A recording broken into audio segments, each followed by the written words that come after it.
Buenos días, mi nombre es Keita Noval Rubio, soy de la carrera de Ingeniería en Gestión Empresarial, voy en segundo semestre, vengo de la materia de cálculo integral a presentarles el tema de ángulos circunscritos.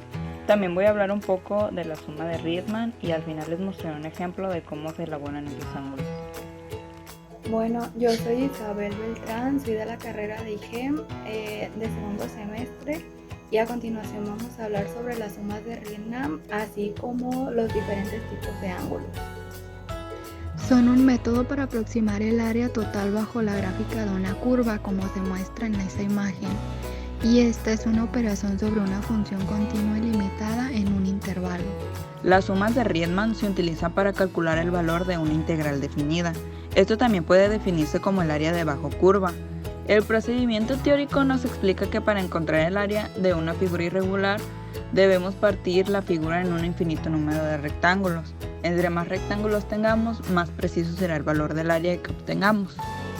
Geometría: un ángulo inscrito es un ángulo convexo que tiene su vértice en una circunferencia y las semirrectas que constituyen sus lados consecantes de la misma. En otras palabras, los vértices están tocando siempre la circunferencia.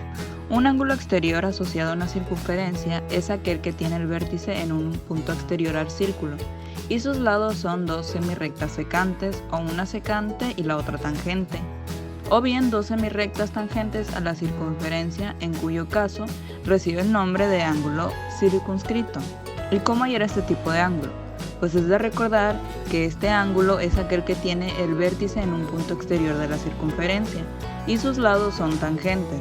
Su medida es igual a la semidiferencia de los dos arcos que abarca. A continuación vamos a realizar el siguiente ejercicio por el método de rectángulos inscritos. Bueno, lo primero que tenemos que hacer es encontrar el área bajo la curva utilizando el método de rectángulos inscritos, que es el que vamos a explicar ahorita. Para determinar el área se necesita la siguiente fórmula, que es la que pusimos aquí, que es esta. Y cuando se habla de rectángulos inscritos, se está hablando de los rectángulos que se encuentran debajo de la curva. Basándonos ahora en la fórmula para sacar el área, se va a sustituir el eje X y por la fórmula. Entonces las letras A y B, como lo puse aquí, la letra A se refiere al límite inferior y la B el límite exterior.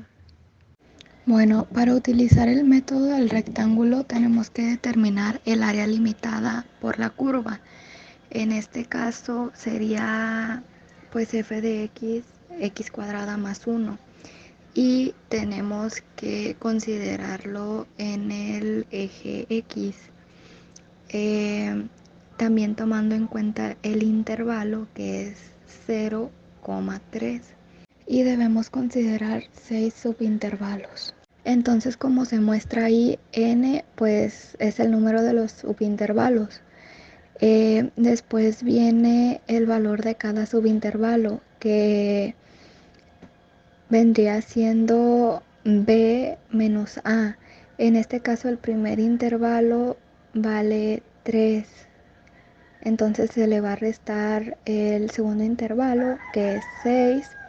Se le va a restar el segundo intervalo, que es 6, entre los 6 subintervalos, que esto da 3 sextos. Entonces esto es igual a 0.5.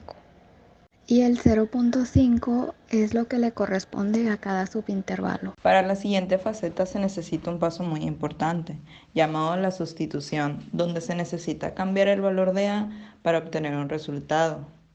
Cada uno de los valores se necesitan sustituir en la función original para obtener una altura de los objetos en el problema. Ya teniendo esos resultados, se genera un cambio en el problema y de ahí puedes sacar el resultado que vienes deseando a través del medio de la sustitución.